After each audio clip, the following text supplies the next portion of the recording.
Hi, everybody. Thank you for joining. Welcome to JobScan's third annual No Fear Job Search Virtual Summit. If this is your first session of the week, we're really happy to have you here. If you jumped over from our previous session, we're happy to have you here as well. We created this webinar series as a way to connect some of the best career experts with our job seekers in order to supercharge your job search and really get the most out of JobScan as well. As a thank you for attending, we are offering 20% off JobScan Premium with the link www.jobscan.co/promo/nofear2022. I don't expect you to remember that. It's up here in the corner.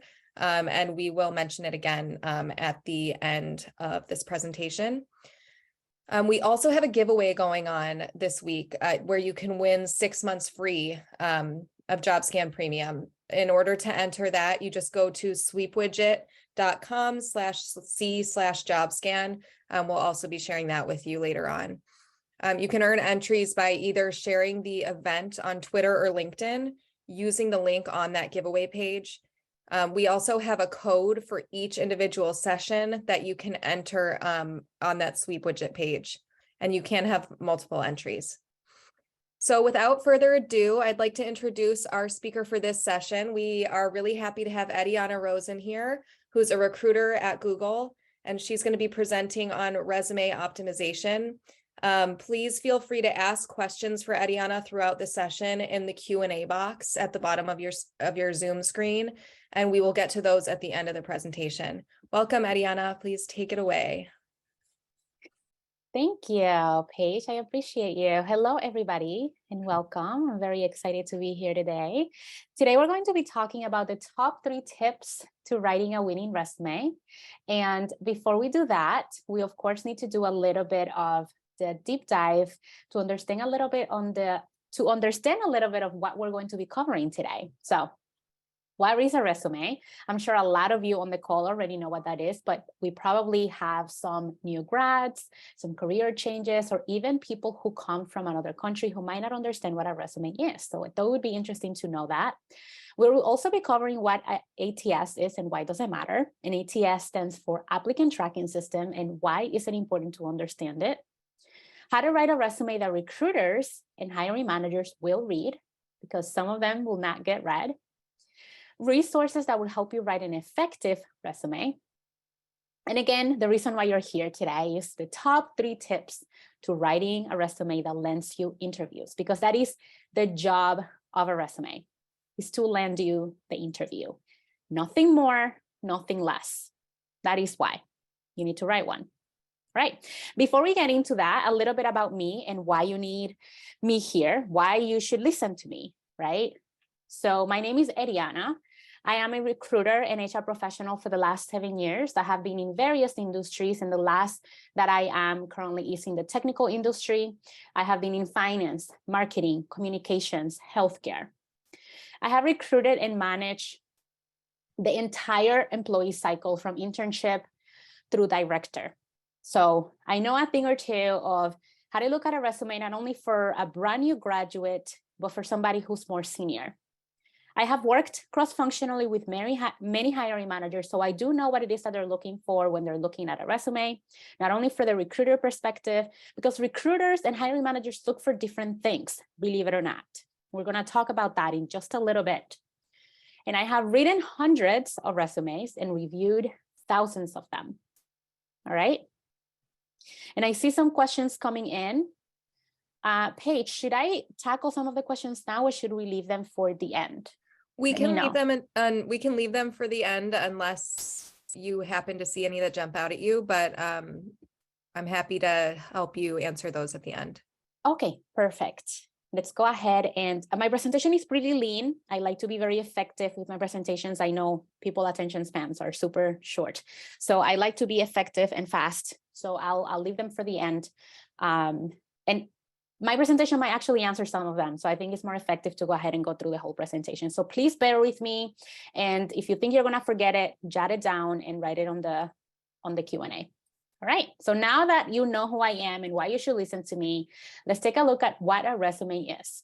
Essentially, a resume, if you take a look or Google it, is a summary and review of your professional accomplishments and experience. Essentially is what qualifies you to do the job that you're applying to.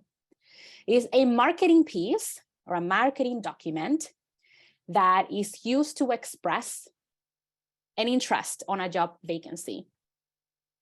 Essentially, a resume is talking about you, but it's not for you. It's intended for the reader. So let me just go back a little bit and just unpack what this means. A resume is essentially going to give the person who's receiving it, AKA a recruiter, a hiring manager, or a hiring professional, is going to tell them the reason why you should be the person they pick to talk to more in depth. Your resume should be a snapshot, a commercial, it should be a highlight reel, or if you want to think more day-to-day, if you go to the movies and see a preview of a movie, that preview is going to tell you if you want to be interested in watching the whole movie. If you want to sit down and watch the 2 whole hours, that's what your resume needs to be. Am I going to be investing 45 minutes or an hour to interview this person? Your resume needs to be that good. That's what your resume is. It's not a dump all of your experience. It shouldn't be a babble of everything that you have done. It shouldn't be a laundry list of all of your responsibilities. It should be the highlight reel, the most impressive things that you have worked on that is going to entice people to want to talk to you. All right. It's a summary of everything that you have done that's relevant to the job that you want to apply to the job that you want to. Because the interview is going to give you the space and the arena to go into more in depth. So those are one of the biggest mistakes I see on resumes, when people literally dump everything they have done in their careers back to when they were a cashier in a supermarket. Unless you are a cashier right now and want a cashier's job that you're applying to, there's no need to include that. If you're a marketing director and have 7 years of experience, I don't want to see you putting that you worked at a daycare watching for children. That's not relevant, right? So essentially, your resume is about you, but it's for me. So when you are writing your resume, think about me and what do I want to read? So put on your marketing hat and say, what does Eddiana or whoever else is going to read wants to know about me, to understand if she wants to invest more of her time to get to know me. Think about that for a second and understand if you want to ask me any questions about what any of that means or the reason why that is the way it is. Happy to answer any of those.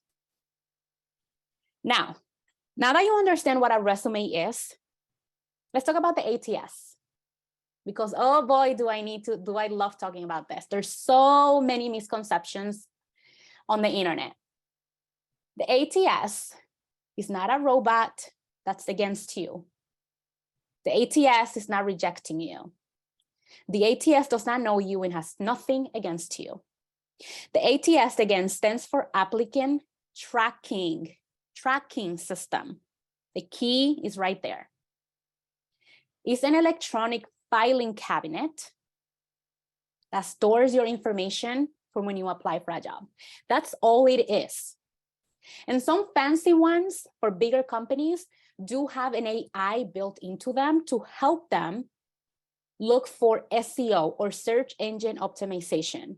What that means is essentially that if you have certain keywords in your resume, the person typing into the ATS will find you quicker. But it does not mean that the ATS has a mind of their own and is going to reject you because you don't have those. It means that if you don't have those, the person typing is not going to find you. Right? So the ATS essentially is just if you have a filing cabinet where you put actual papers in, that's what the ATS does for you, but electronically. It just helps. It was created to help recruiters and those people who are part of the hiring process. It helps them to be more efficient because it became impossible to manage 200, 500, even thousands, depending on how big the company is. It became impossible for us to manage that many applicants coming at us at once. Now, if you Take a look at this right here. We have places like Workday has an applicant tracking system, iSIMS, Greenhouse, Cornerstone, JobBite. There's so many of them. Some companies use just the applicant tracking system. Some other companies use the entire system that's called the HIRS, or Human Resource Information System. Some companies create their own. For example, Google, as you probably know, is a technical company. So essentially they had their own software engineers create one for themselves. And we do use Workday, but we have our own applicant tracking system that's called GHire.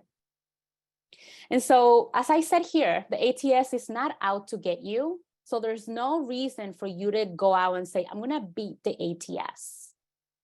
It's simply there to organize your information so that we can have better access to it. Now, the way that I think marketing gurus or some career coaches have created this to use to scare you as a job seeker who does not know how this works. It's like, hey, here's a way to beat the ATS. What they, I think, mean to say is that you're able to be found easier is if you use certain keywords. Because as a recruiter, when I am searching for a marketing professional or a software engineer, I'm going to look for certain keywords. So say that I'm hiring for a software engineer who needs to code in Java. Java is a coding language. And if I need that in the background, I, of course, will be putting that on a filter. There's a filter place that you can put in one of these ATSs. I'm going to say, hey, make sure that you only show me resumes that have Java on the resume so that I can then not take a look at 500. Now I only see 100. You see how that works?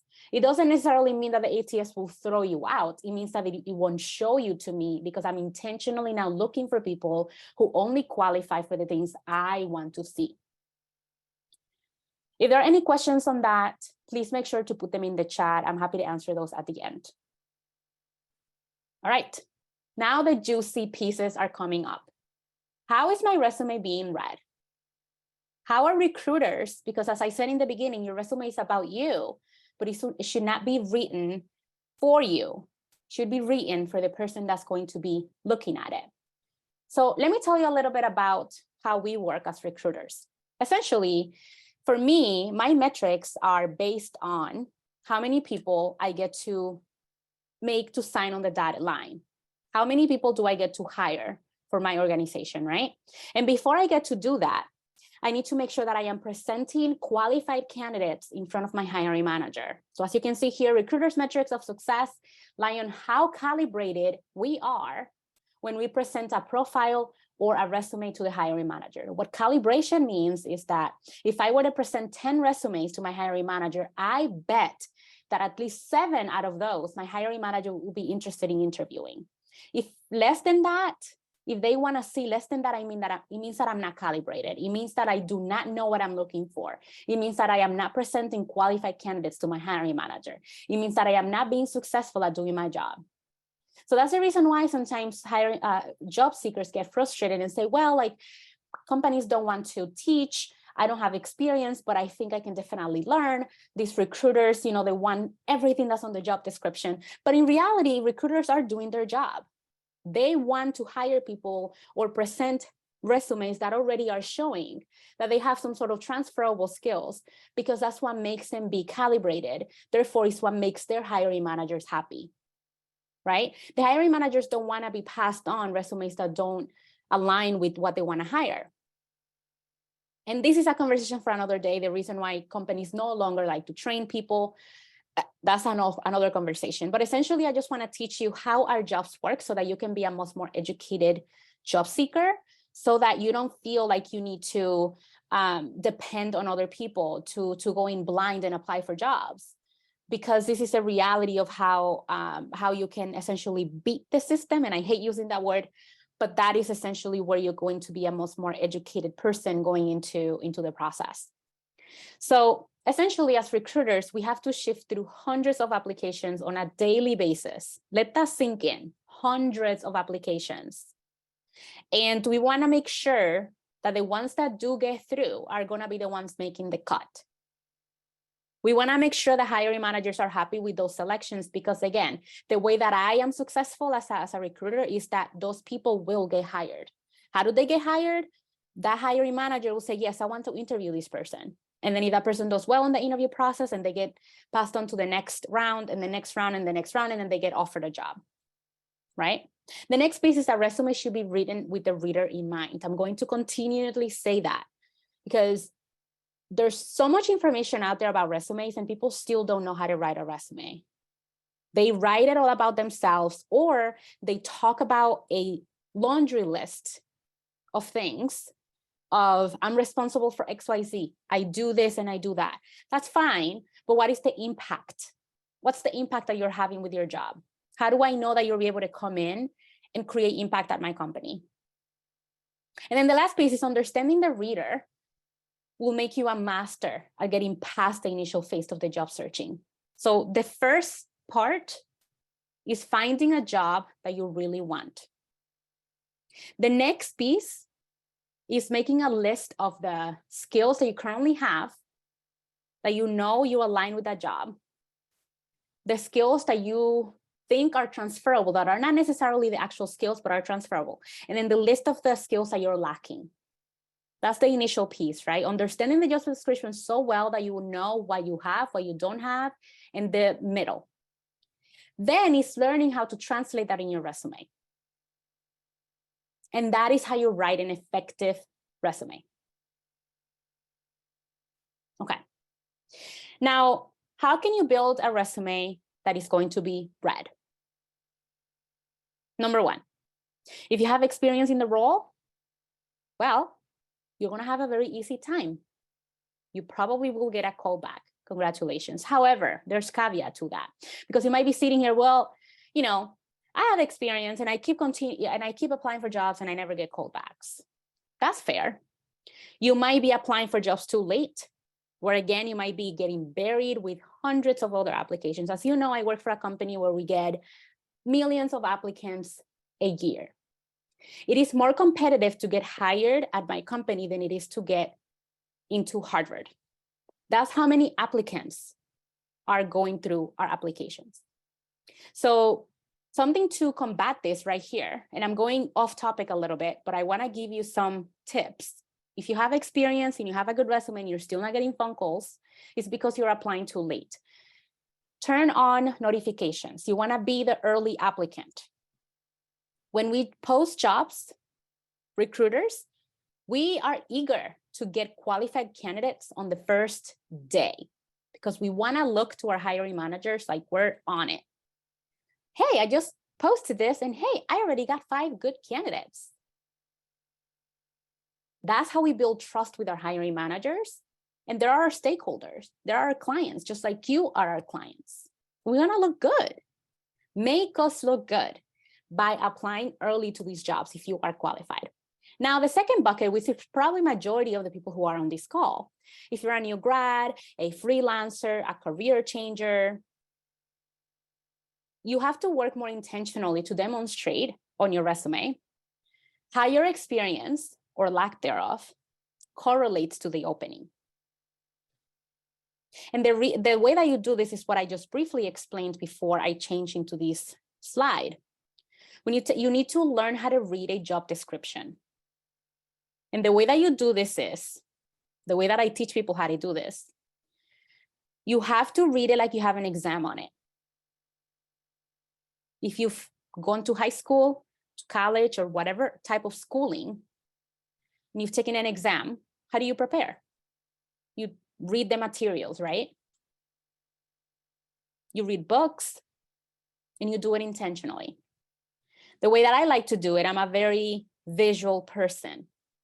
I print out job descriptions. Now, this can be very exhausting for those of you who like to do the spray and pray method. And what that means is people who apply for every single job that comes across your desk. I am not that type of job seeker. I'm a very intentional job seeker. I apply to maybe 15, 20 jobs a year, if that. I only apply to jobs that I know I can definitely get an interview for.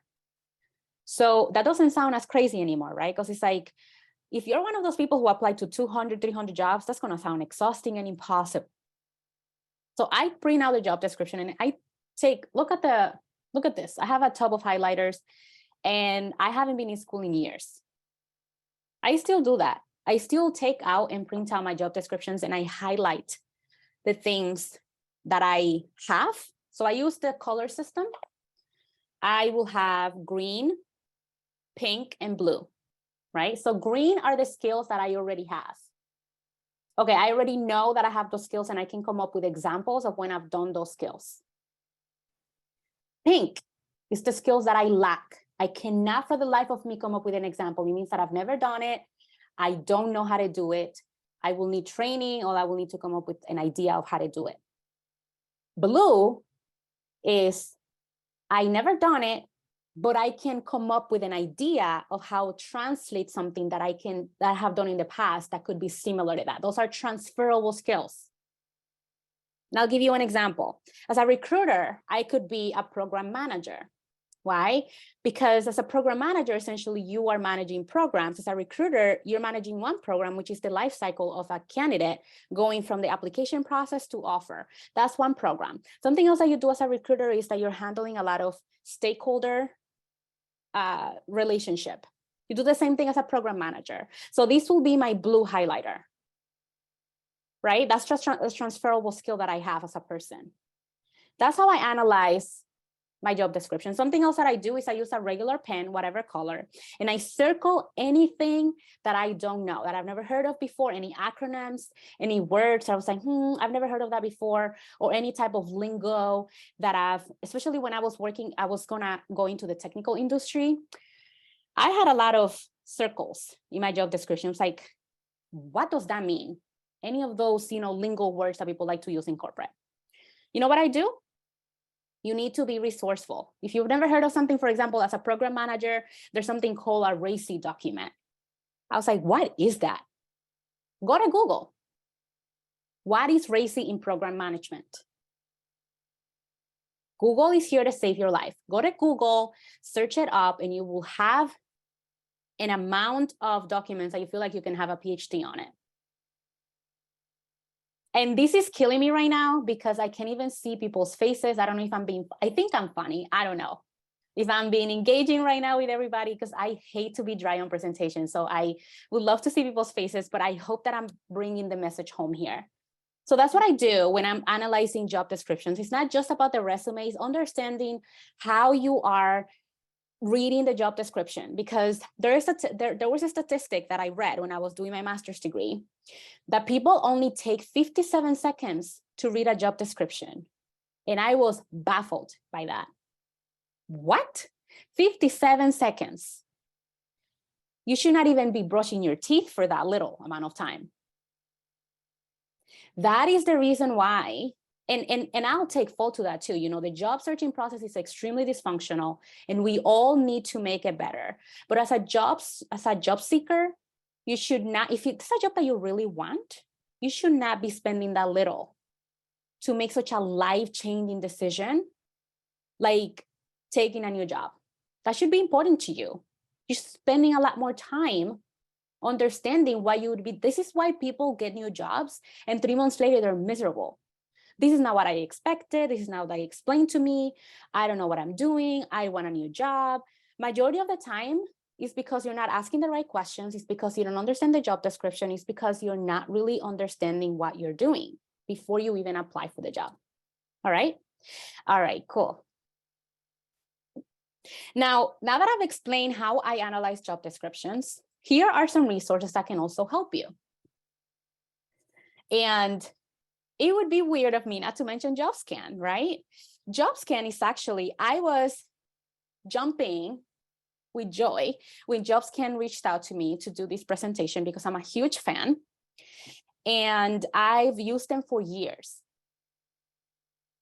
As a job seeker myself, when people come to me, I mentor people, especially younger people that come from underrepresented communities. I mentor them to going into new industries, to getting job out of colleges and things like this. And JobScan is one of the resources I send them to because it's such a great resource to utilize. And again, I've used it for myself.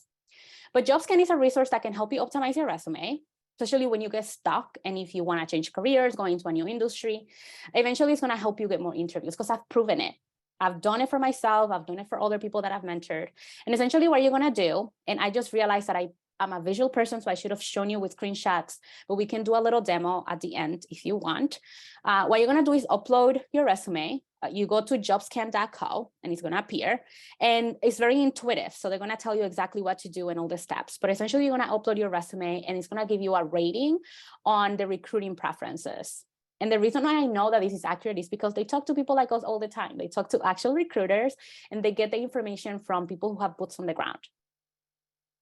The chances that you have at getting selected based on skill match, exactly what I was telling you, very similarly to what the ATS is doing, right? They also will tell you the skills that are missing currently on your resume, but not only tell you, they will also teach you how to integrate them. They will give you tips. Hey, you should do this, you should do that. Here's how to word it. They will also tell you how to fill in the blanks. I have had issues with that before in the past. How do I word this? Or I have an idea, but I don't know how to finish it. Fill in the blanks if you're starting from zero, especially if you're a new grad. And then you will also have a resume writing guide with examples. It does not get any better than that. Now the juicy part, the reason why you're here, right? Because I want to give enough time for Q&A at the end. 3 tips to writing a winning resume. Number 1, you need to be concise and relevant. Including relevant information might be, including irrelevant information in your resume could cause distraction for the person who's reading it. It might also take away from important projects or the things that you might want to point out or emphasize on your resume. So stay focused. And this is hard for me. I'm a multi-passionate person. So every time I hear this, like, I just want to tell them all the great things I've done, right? So you know what I do to combat this? I have a dump all resume is what I call it. And at this point, it's up to almost 12 pages or so. Don't panic. I've never actually shown anybody this dump all resume. I've never sent it out to any applications because it's a huge no-no, right? So what I do is with all of my experiences I've had, all of the jobs I've had, I dump all of my bullet points, all of my experiences on that dump all resume. And essentially I have versions of this because I've had 3 different types of roles. I've worked in HR, I've worked in recruiting, operations, and PGM. PGM stands for program management. So I have relevant work and bullet points and experiences within those 3 roles. So every time that I want to apply for a job, I can just go into the dump all resume, copy paste those bullet points and be ready to go. Because you want to be timely as well and be one of those early applicants every time that you are ready to apply for a job. Be concise and relevant. Again, if you're applying for a recruiting position, let's say you want to be a recruiter and you were, I don't know, you were the video editor at your last job, or when you were in college, that was an internship that you did. That is not relevant. Recruiters are not video editing. And unless there is a skill, especially as a video editor, you're very behind the scenes, you're not interacting with a lot of people. And as a recruiter, you need to interact with people. You need to be a people person. You need to stakeholder management. You need to cross collaborate. Essentially, those 2 do not match up. Essentially, those 2 are opposites. So you are confusing, like, wait, does this person have the personality that it takes to be a recruiter? Or they're more of like a back-end type of person, okay? So only stick to the relevant stuff. All right, the second piece is think beyond your duties. And this is the most common thing I see on resumes. People list all of like a laundry list of things. They go onto the job description and list the responsibilities. Your resume should not be a laundry list or job duties or responsibilities. This is just the time to showcase your impact. Specifics are often more engaging and carry more weight. So what I mean by this is, when you're thinking of writing your resume, there is a formula that we love to use, and this is accessible. It's public information. You can go to google.careers or careers.google.com, and they tell you how to do it. It's the XYZ formula. And it's the impact that you've had in each of these jobs. So essentially, instead of just saying, I took out the garbage every morning, you can say something along the lines, what impact did that have? Like, did it reduce the order in your home? And this is like super simplified for you to like think about other things. But even if you're not in a metrics driven role, because I am in a metrics driven role, so it's easy for me to come up with metrics like numbers, how many candidates did I talk to, how many interviews did I scheduled, how many offers were I able to sign, things like that. It's easier for me to do that, and even salespeople. But for people who are more on like a program manager role, people who are more on like operations position, it's a lot. It's not difficult, it's just a little bit harder, and it requires more intention. What you need to think about, this is how I like to frame it, because people have issues with the XYZ formula. Ask yourself a question of, what would happen if I don't do this? What happens? Because companies are not hiring you out of the goodness of their heart, right? Like, they're hiring you because they need somebody to do that job. So think about the impact. Are you saving someone money? Are you making someone money? Are you saving someone's time? Are you making something more efficient? Think about all of those things when you are thinking beyond your duties. And there's so many other things I wanted to add in here, but these are the most common things I see that people need help with. And think about your power skills. Power skills are soft skills that people like to call, but essentially they're not soft, because soft skills are the hardest ones to come by because they cannot be taught. Most of the time, they cannot be taught. And those are like leadership skills, communication abilities. How are you able to demonstrate those in examples? Don't just list them on your resume. Come up with examples and way to demonstrate them on your resume. And the way that you do this is by giving examples of things you've done that would essentially demonstrate these things, like de-escalate an issue, that demonstrate leadership skills. When you are constantly learning something new or developing your career, that's leadership skills. When you are doing presentations, when you are closing a sale, when you are essentially making people change their mind on something or gain buying power, all of that is communication skills. So instead of telling me I'm good at communication, give me examples of the things you've done that will demonstrate this type of skills. Okay, so here are some wrap up thoughts that can really help you take this message home, and then we'll jump into questions. Resumes can be such a controversial topic because there's just so much misinformation and also very conflicting information out there. But this is what I will leave you with. I'm a recruiter, but I'm also a person. I'm a job seeker. So when it comes to resume, sometimes it comes to personal preference. So please keep that in mind, that when you are hearing conflicting information, it's because sometimes people put their personal spin to it. And I'll give you an example. Some people say like, hey, don't write your resume on Canva. Only write your resume on Microsoft Word. And they don't give you context. It means that that's a personal preference. I used to say don't ever write your resume on Canva, and that is because there used to be a technical issue with that. Some ATSs or applicant tracking systems are not modern enough I used to work for a company that we used to have such an old school ATS. They will not read pictures. They will not read PDFs. They will only read Microsoft Word. So if you do your resume on a Canva template, you will put in yourself out of the race because we couldn't access your resume.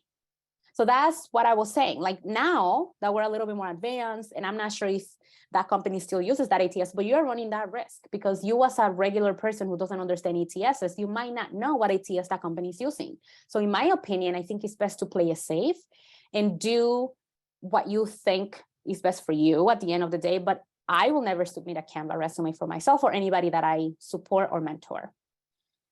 But a personal preference would be like, you should only write your resume on Times Roman. That's a personal preference. Who cares if it's in Arial or whatever other font, right? As long as it's readable. So use your critical thinking when you are hearing information on the internet, especially with all these new career coach gurus out there. And also think about their credentials. Are these people involved in the hiring process? Have they had any experience in the past? And I'm a true believer that there are a lot of people out there who do not have experience in the hiring process, and they're still capable of giving really good information. But use your critical thinking, okay? The other thing that I wanted to mention is that your resume is there to be effective and efficient, not to be pretty or aesthetic. A caveat to that is that if you are a UX designer, if you're more of like a creative field, you should still have an efficient and effective resume that's plain and boring, but have a portfolio that you can attach as a URL within that resume. You can send people there to see more of your creative work. The reason for that is because you could be running the risk of uploading your resume being more creative and then have that ATS be more archaic or more old school, and then I'll be able to read your information, right? And then you're creating friction between yourself and whoever's watching your stuff. And then say, I'm not even gonna bother. I can't even see your information. I'm just gonna move on to the next person. That's something to think about. And then the last piece is know your audience. Know who you're speaking to and speak their language. What I mean by that is going back to the job description, understand the lingo, and know what their needs are. Once you understand the hiring manager's needs, the recruiter's needs, you start speaking their language, you'll become a rock star. Thank you very much for paying attention for this long. Here are some places that you can stay in touch with me.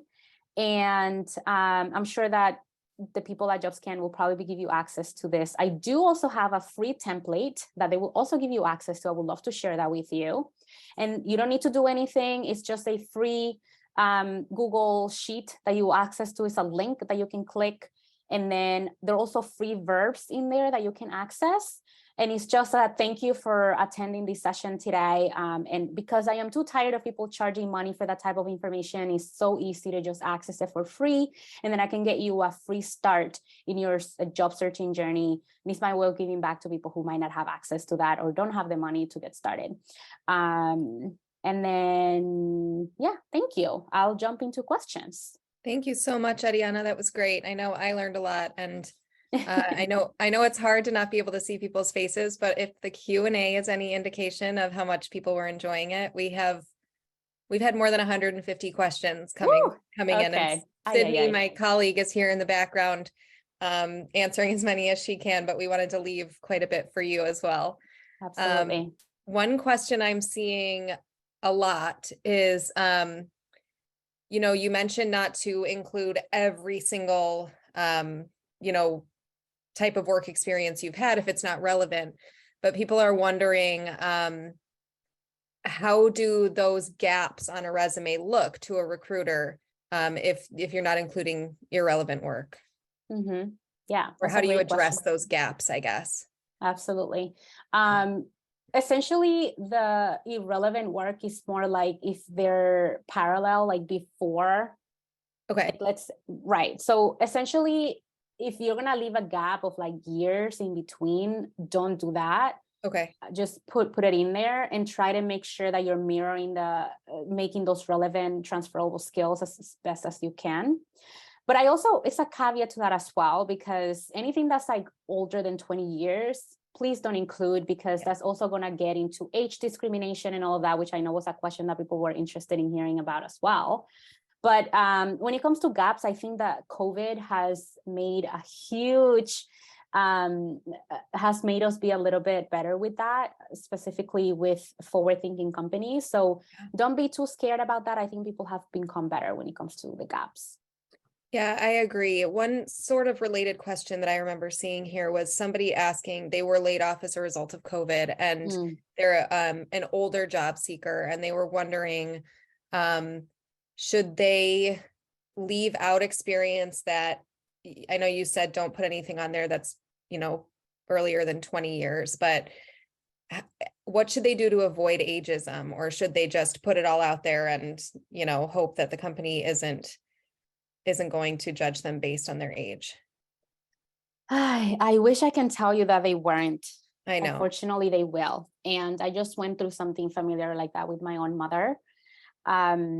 So she wasn't comfortable taking my advice because she was like, I don't want to lie. I was like, Mom, you're not lying. You're just omitting some information just to protect yourself. Because unfortunately, these people because she was very qualified for the job. Mhm. And I knew, I said, we've been trying for a few months now. This is the issue. It's your age. Yeah. So number one is please exclude any graduation dates from college or even high school. Please exclude that. That's number one. Number two is that any type of work you've done for the 20 years or more, you need to go ahead and delete that. One, because the age discrimination piece, and two, it's not going to be relevant. Like, can you think about what you did 20 years ago? That's not going to be relevant today, especially with technology moving as fast as it is. No one's going to go back and say, hey, remember 20 years ago when you were working on XYZ? Like, that's not going to be relevant. Right. So please do that. And give it a try. Obviously, once you show up to the interview, people might make visual assumptions of you, right? Like depending on how much older you are and how older you look, but that's on them. Like you at least know now that your resume is working because you've been invited to the interview. So that's the first few tips that I'll give you there. Okay, I think those are great. And I know we have a lot, whoever that was that asked that question, you are not alone. We see so many job seekers in the second half of their careers, especially on this No Fear series that this is the third one I've been a part of, and you are not alone. So please don't feel that way. Let's see here. Is a chronological or functional resume better in a situation where someone has 20 years in a prior industry, after working 10 years in a different industry and wants to return to the prior industry? So I guess they have a gap. They're returning to an industry that they haven't been in for 10 years. Always chronological. That's always going to be best, especially in the US. I want to make that very clear. That's the job industry that I'm most familiar with. What I would recommend for this person is, I'm not a huge fan of executive summaries, but I think that this is going to be a part where it's going to be beneficial. Calling that out, just making sure that you're calling out how many years of experience you had on that previous industry. And your main skills, like if it's any type of technical skills, any hard skills, certifications that you might have, what is your area of expertise, the type of industry you worked in, all of those things is important to call out first. So that's the first thing the recruiter sees. Please keep it concise, succinct, and no more than 2 sentences. So that's where I will be a fan of the executive summary. That's the only time that I would recommend that, because most of the time we just don't read it. But if you're applying for that, just make sure that that's the first thing you call out. And in the US, it's recommended to do it chronological. Okay, great. Maybe not necessarily resume related, but this is a question I see a lot too. If somebody doesn't have experience, it's hard, I know, to be at that starting point where you're supposed to list your experience, but you don't have any yet. Do you have any recommendations about where that person can go or what they can do to gain resume-worthy experience when they're starting out? Yes. So that would be a two-parted, right? Because we're talking about probably recent graduates who don't have any experience in the field at all, or people who don't have experience because they're career changers. Yeah. So career changers probably have an easier time than new grads because we can speak to transferable skills, or even people who can, kind of put them in the right rooms or shake the right hands. For new graduates, I will think back to any projects, any presentations you worked at school, any internships that you've done, any jobs that, like you were a sales associate, or any type of, hourly jobs that you've done when you were in school. I know some people just go to school, they don't have time, or they prioritize school and they don't do any type of other work. So I would just emphasize a lot of the schoolwork and collaboration that you did there, because leadership skills are really important when you are going into the workforce. And then think about any research papers that you've done. And then I know that people just want the immediate thing, like I just want to start working, but something else that you can do in this competitive arena is start freelancing. Like right now we have Fiverr, we have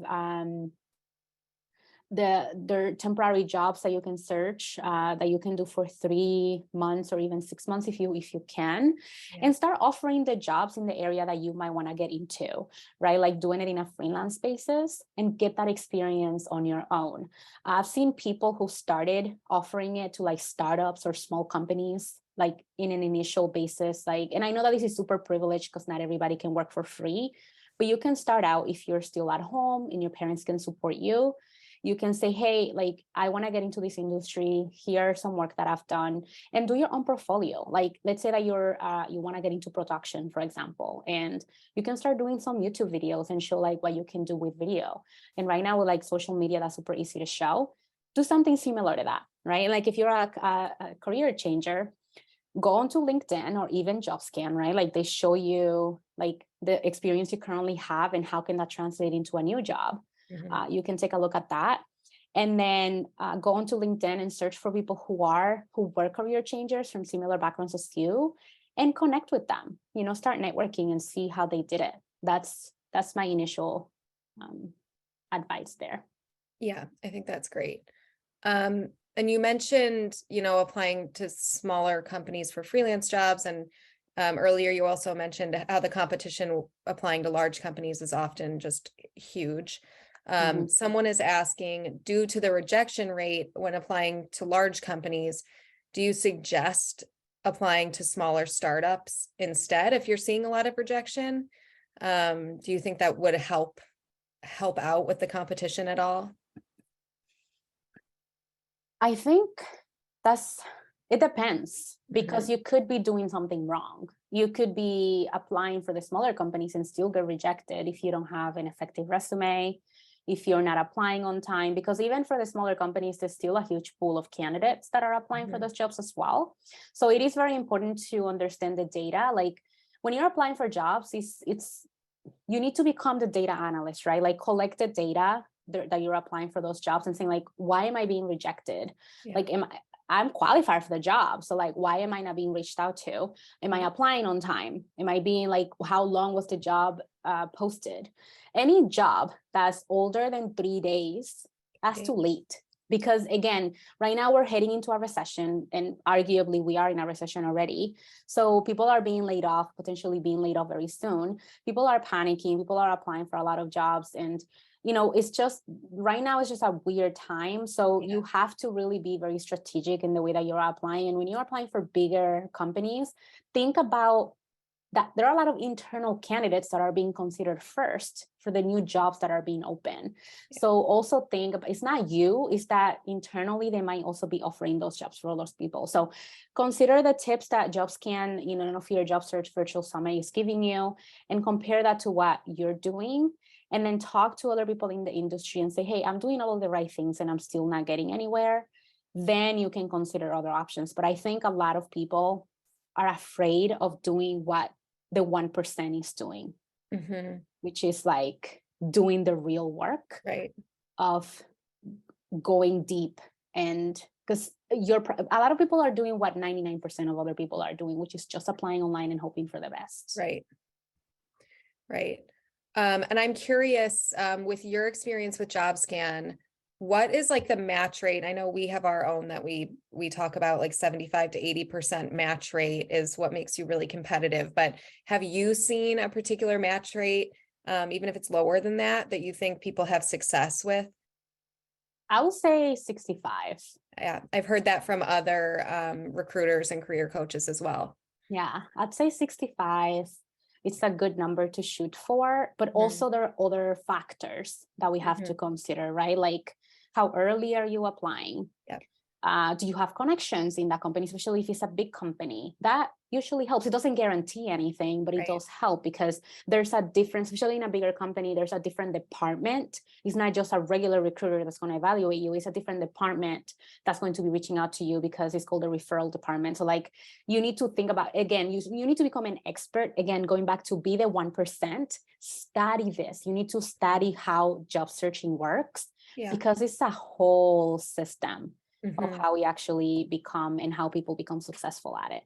Yeah, absolutely. And a lot of people did ask that question of what is that window after a job is posted? And you mentioned a couple of times 3 days. Okay, yes, great. I would say, especially for big companies, 3 days, smaller companies, anywhere between 1 to 2 weeks. And do you have recommendations? Someone asks, what's the quickest way? How do you make sure you're getting notified or seeing those job openings when they're brand new? Do you think, I know LinkedIn has their own job board, Indeed is just kind of keeping up to date on those job boards the best thing to do? Yes.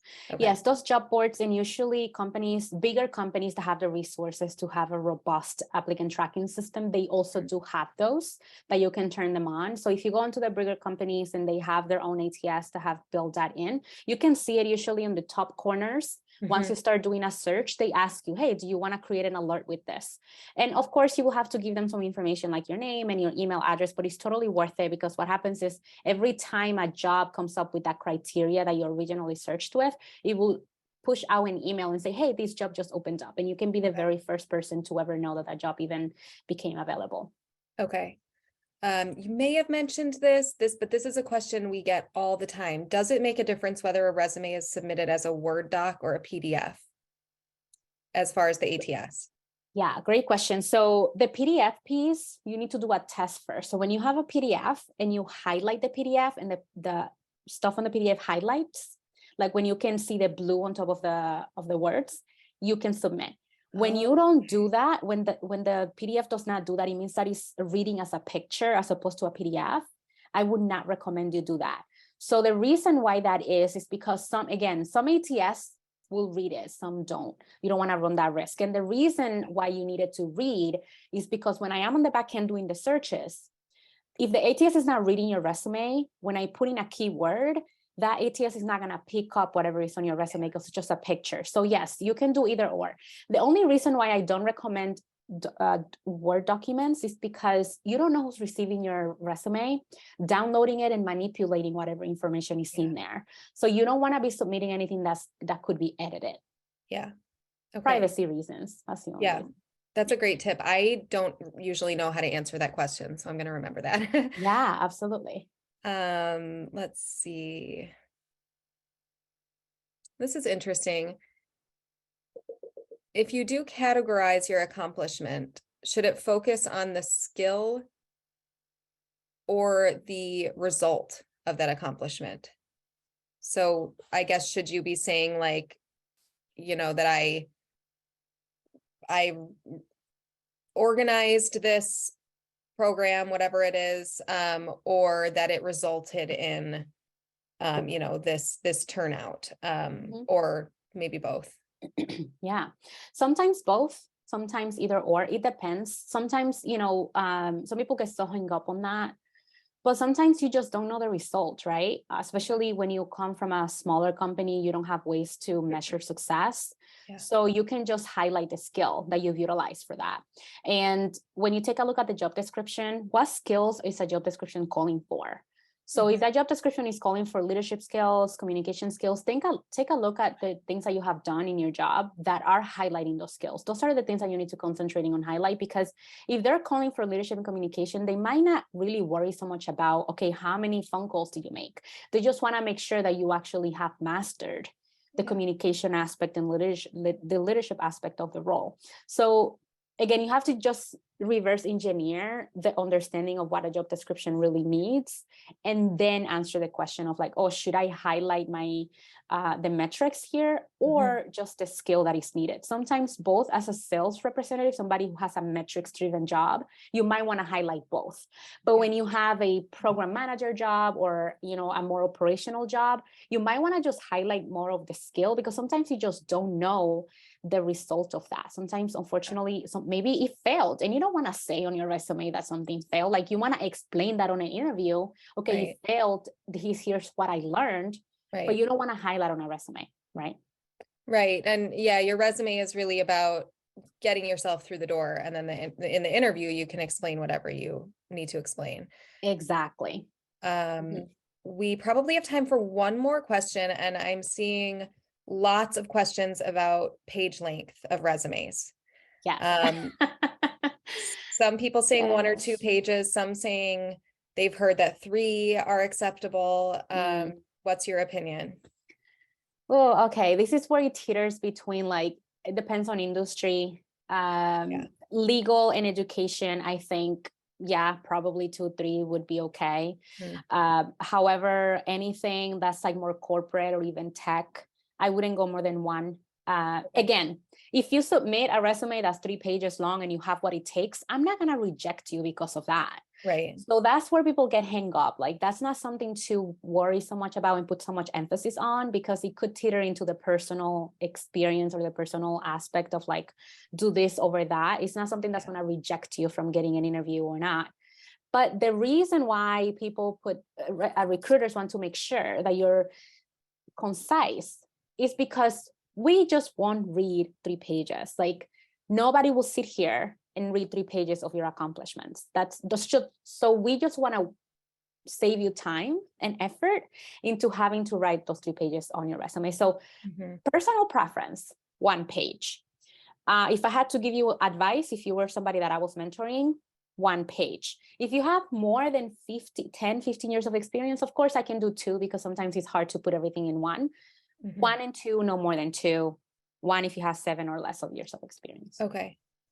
Great. Well, thank you so much, Eddiana. I've learned so much. I know those of us who are who work in the job search industry just enjoy these conversations so much. And thank you everybody who's here for participating.